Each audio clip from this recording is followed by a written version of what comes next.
This is a Fideo dental practice. All our receptionists are busy at the moment. Please try here later. Hello, Millie. Is Dr. Fideo in yet? Yeah, he's been here quite a while, I think. Did he have a good holiday? I don't know. I didn't ask him. What's wrong with Miss Wimple? Oh, nothing.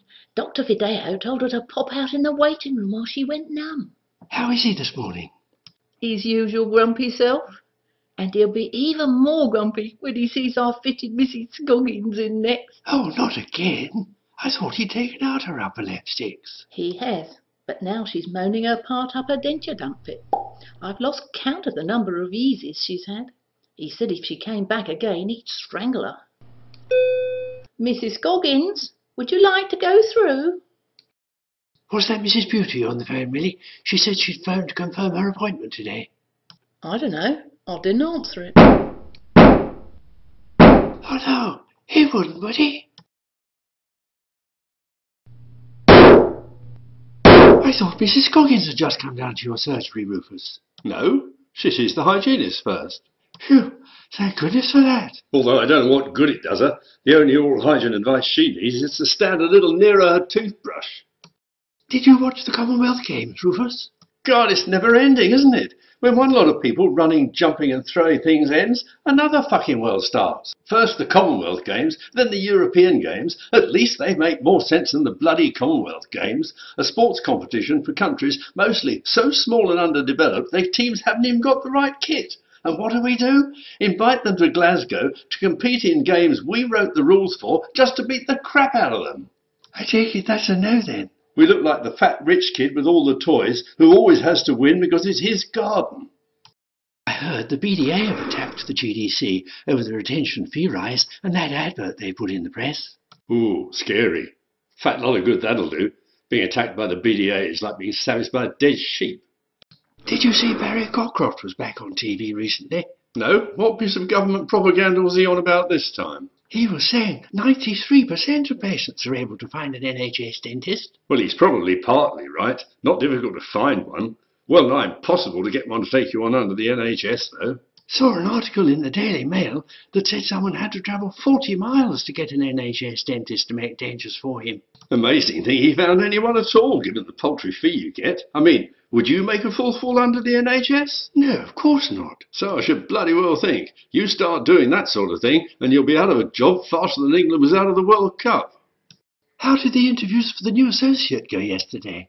Jesus Christ, these newly qualified guys are so wet you could shoot a snipe off them. This girl, who's an SHO at the moment, tells me she normally sees 5 patients a session and doesn't think she could possibly see any more. What the fuck does she do all morning? Show the patients her holiday snaps, for Christ's sake.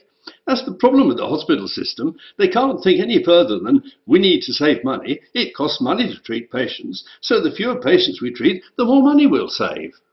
I asked her how she thought she was going to earn me any money by seeing 5 patients a session, and she looked as confused as a woman in a round room who's been told to stand in the corner.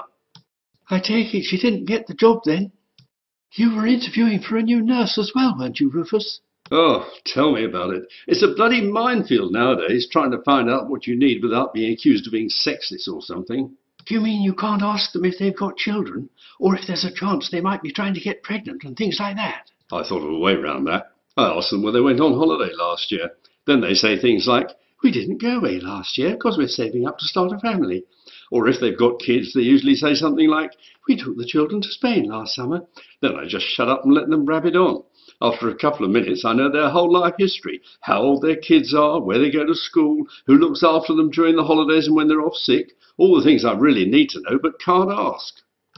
Then when you've decided on someone, you've got to write to all the others and give them the bad news. There are even fucking CQC compliance rules for that.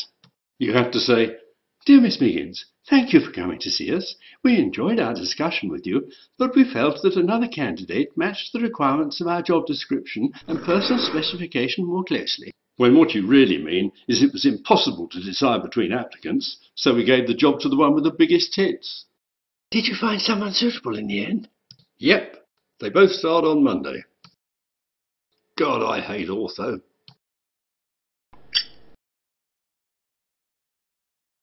Saw a new patient today. Mum's decided she wants Invisalign because she's seen it on the internet and OK Magazine says it's what all the TV stars have. This kid could eat an apple through a tennis racket, for Christ's sake. I told her she wasn't really suitable for that approach and she needs proper fixed braces, but she wasn't having it. So what did you do, Rufus? I put her in your book.